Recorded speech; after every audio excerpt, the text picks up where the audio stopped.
Love meeting. Love ourselves. Love meeting. Love ourselves. Love meeting. Love ourselves. Imorava. Inanede. Le mari Royal Love Dance Group from Aroma Miakuro Babu Bia Souvre. Où y'a magba conson.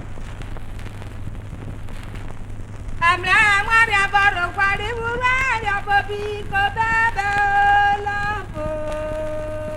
Amla mo baba otidi yuge. Amla Maria Baro Kwari Muraria Bobo Oregena.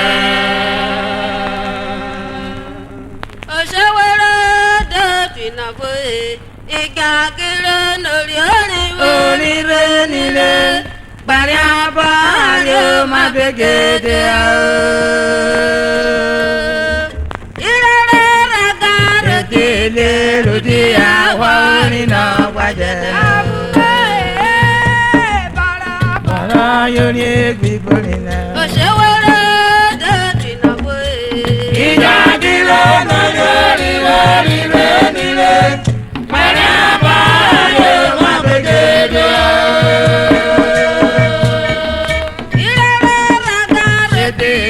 Rodi awari na waje Jawa no jawa ra swaile Oshawara Datina Boy. Ijagiro do yori nile Maraba yo mabegede Irere ragare Rodi awari na waje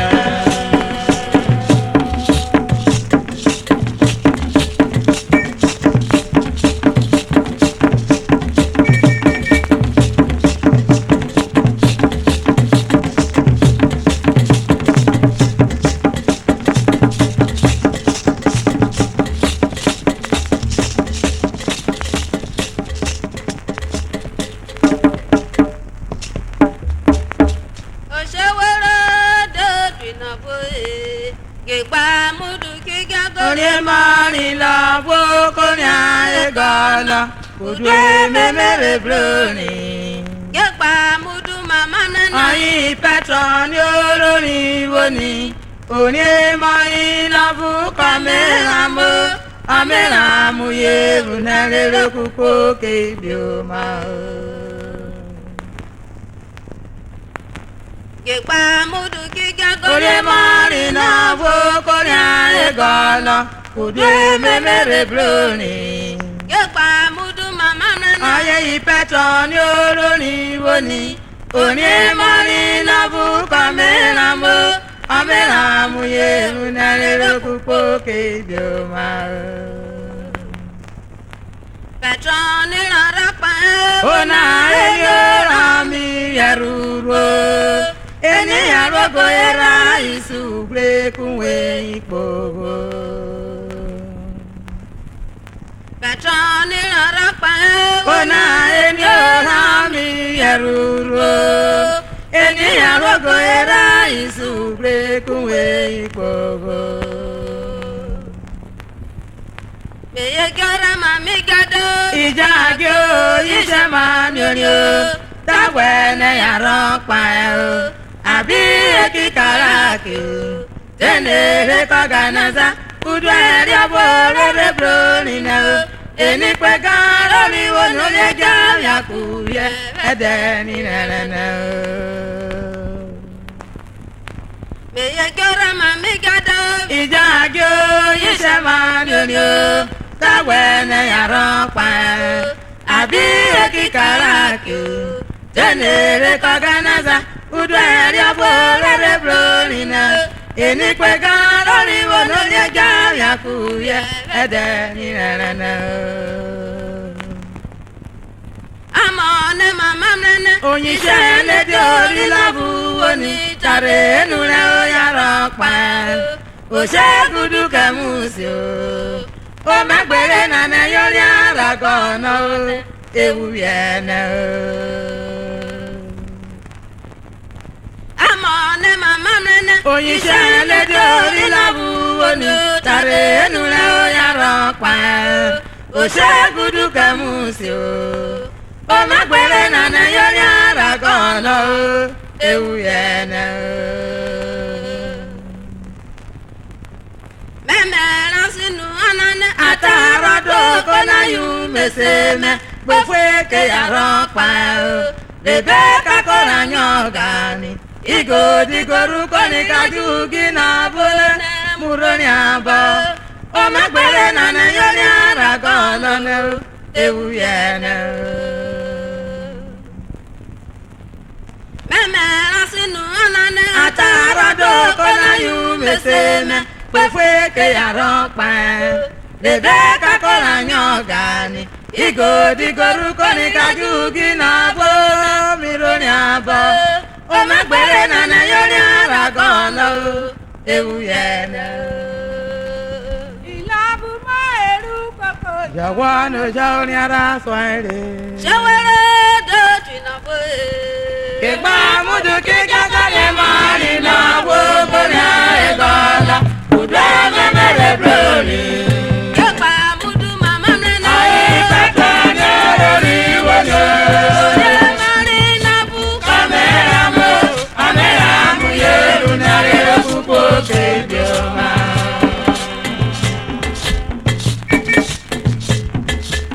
Kekpa mudu kigaga Mari na wo konya egola Udwa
Never say. Òṣèwéré dòtí náà bóyè. Ọ̀gá ọ̀gá yẹrí àpọ̀nà Ewo malu yẹnẹ, onírọ́gọ́ kò mú ní olùsèlú yẹ ora bọ̀rọ̀bà o. ọ̀gá ọ̀gá Yóní àpọ̀nà ewo malu yẹnẹ, onírọ́gọ́ kò mú ní olùsèlú yẹ ora bọ̀rọ̀bà o. òṣèwéré dòtí náà bóyè. Àgọ́ àgọ́ yóní àpọ̀nà ewo malu yẹnẹ, Onírọ́gọ́ kò mú ní olùsèlú yẹ ora bọ̀rọ̀bà o.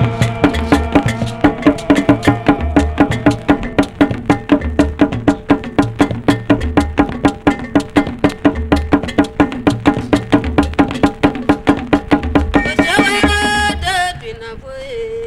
Uyè mama kẹsàn-án Ẹ̀mí ọbaara mẹ́nu omi wọ́nà níta Dàdí o. kọmọró fẹ́wọ́ náà. Otidi yuge okikweru nwa orin wọ́nà nígbè.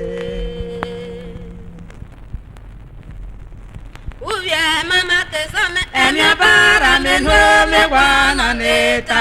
Dàdí kọmọró fẹ́wọ́ náà. Otidi yuge okikweru nwa orin wọ́nà nígbè.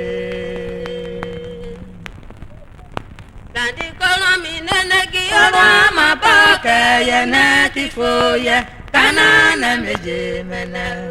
Nẹ́nẹ̀ jọ́sẹ̀rọ̀ yẹ̀yà ní ti kpọ̀rọ̀ owó yẹn náà ló kẹ́yìn. Dàdí gbẹ́dọ̀ máa pọ̀ náà ló tẹ̀lé àmì pọ̀ ní sàrò. Dàdí kọ́rọ́ mi nẹ́nẹ́gí Ọwọ́ ma bọ́ kẹyẹ náà ti fòye kánà nà méje mẹ́nà.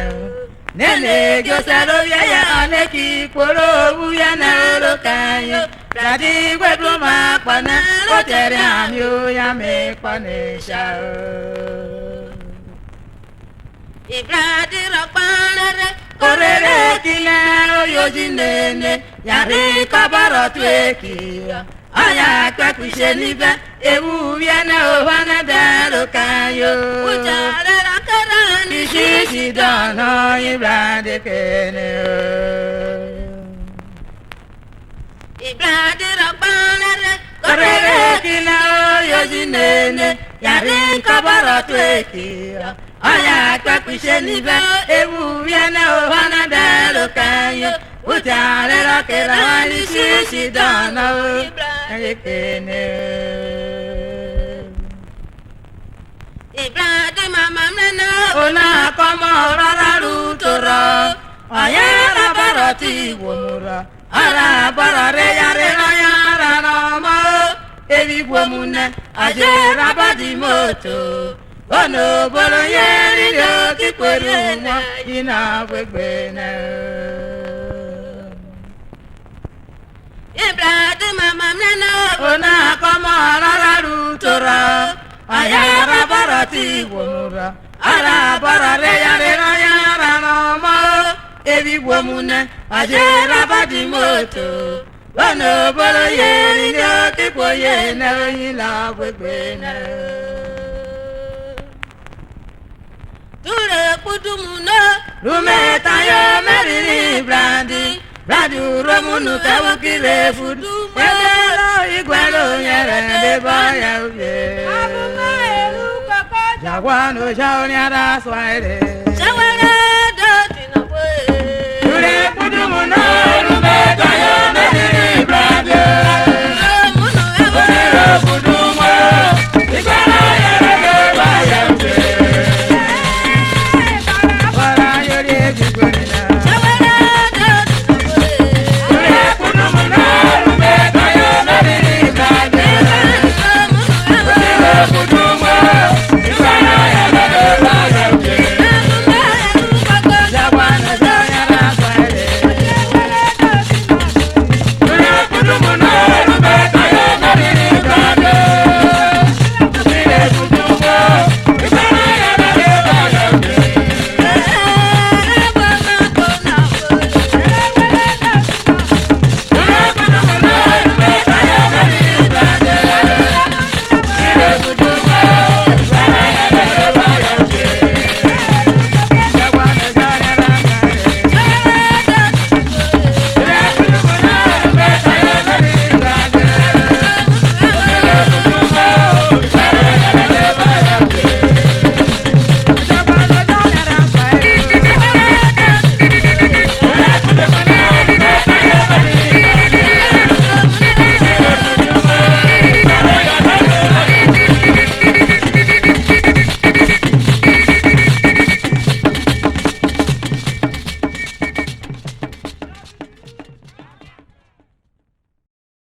lẹ́nu wéré kóran mo ewu yẹnẹ.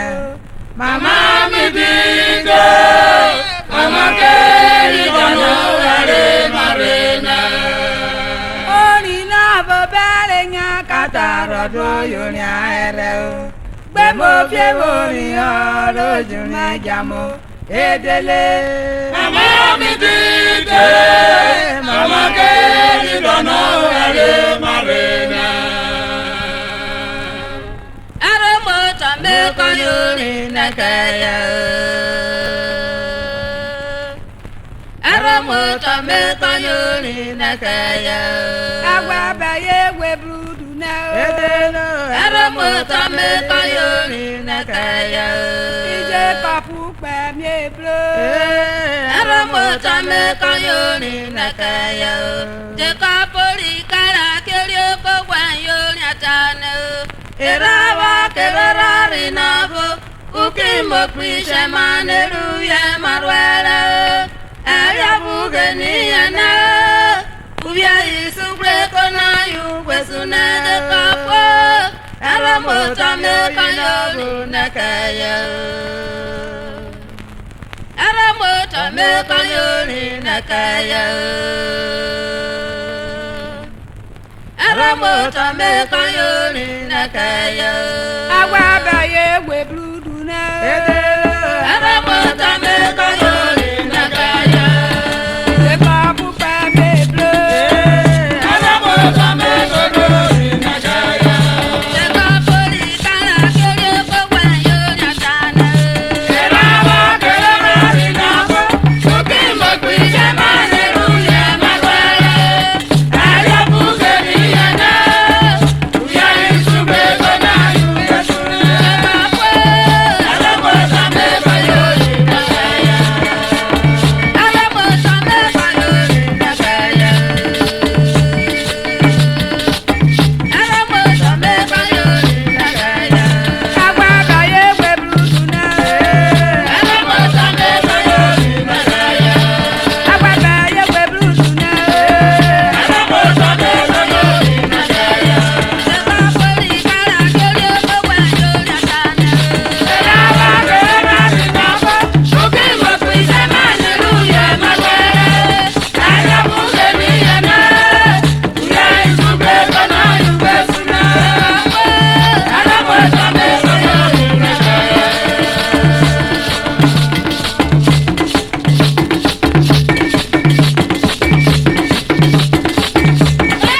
Ona kikusi nefe amari fieyani o yoni gbena o.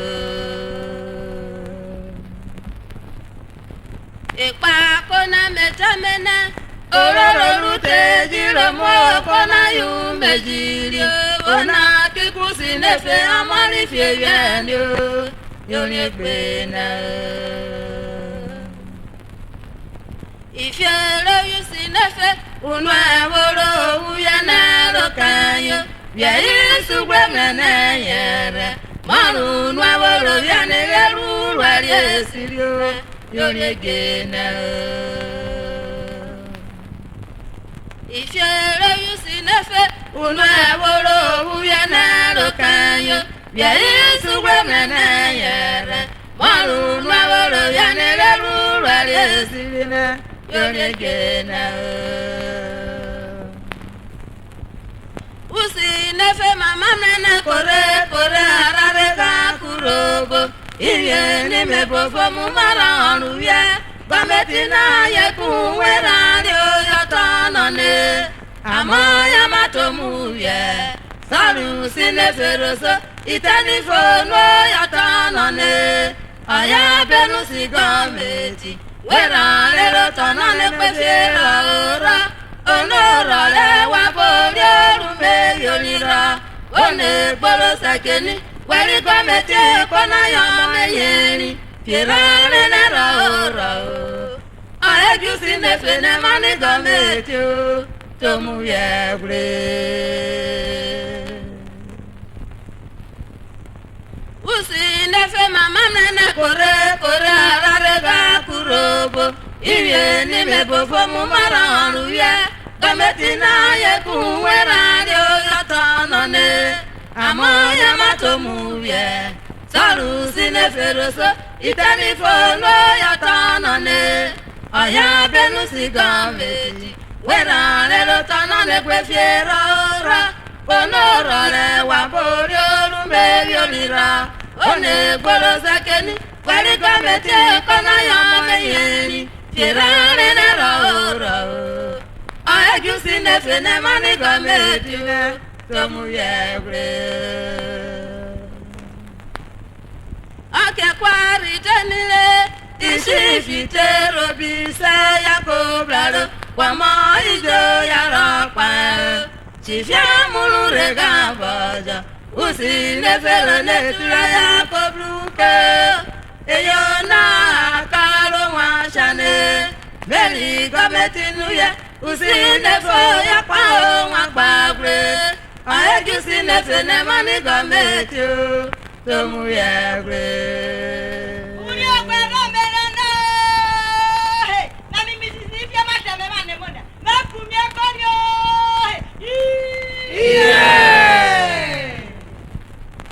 ọkekwari tenile isi fitere obi se ya kobraro kwamo ijo ya rọkpa chifia mụrụ rega bọjọ usi nefere netura ya kobruke eyo na akaro nwa shane meri gọọmenti nu ya usi nefe ya kwa nwa gbagbre ọhịa si nefe na mmanụ gọọmenti le tomu ya egwure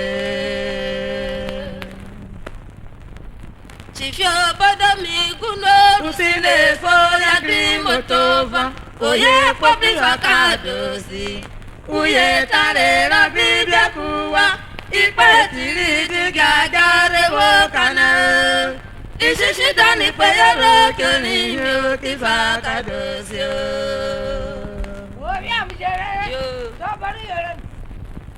chifio obodo mi gunu usi nefo ya grimotova oye kpọbifa kadosi uye tarịra bibia kuwa ikpe tiri dị ga-agarewo kana ishishi dani peyero kenihe okifa kadosi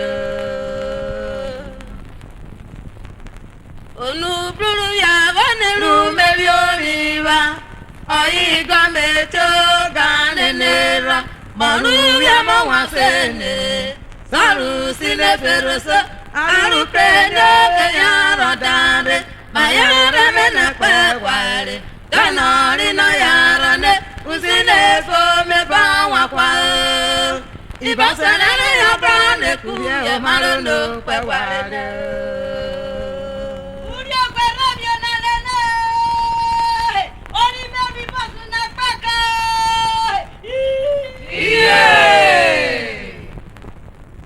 onu buru ya waniru meri oriwa oyi gọọmenti oga nenera mọrụ ya mọnwa sene sọrụ si neferoso arụpeni oge ya rọdare ma ya reme na kpekwari ganọrị nọ ya rọne usi na-efe omebe nwakwa ịbasanere ya bụrụ na-ekwu ya mara n'okpekwari